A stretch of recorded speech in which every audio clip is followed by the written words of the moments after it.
For centuries, people would only trust fresh meat if they had seen it walk. Nobody would consider eating an animal they hadn't seen alive. Within a day or two, the meat would be a health hazard. From the Renaissance, the law stated that animals had to be led to the slaughterhouse, which were located in the city centre in public view.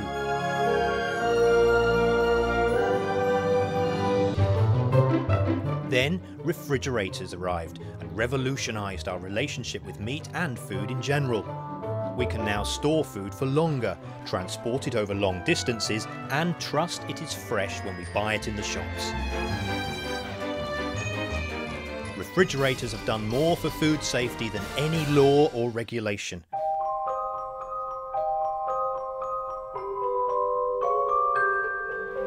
However, in poor countries today, a third of food goes bad before it's eaten. When will there be a fridge in every house in the world?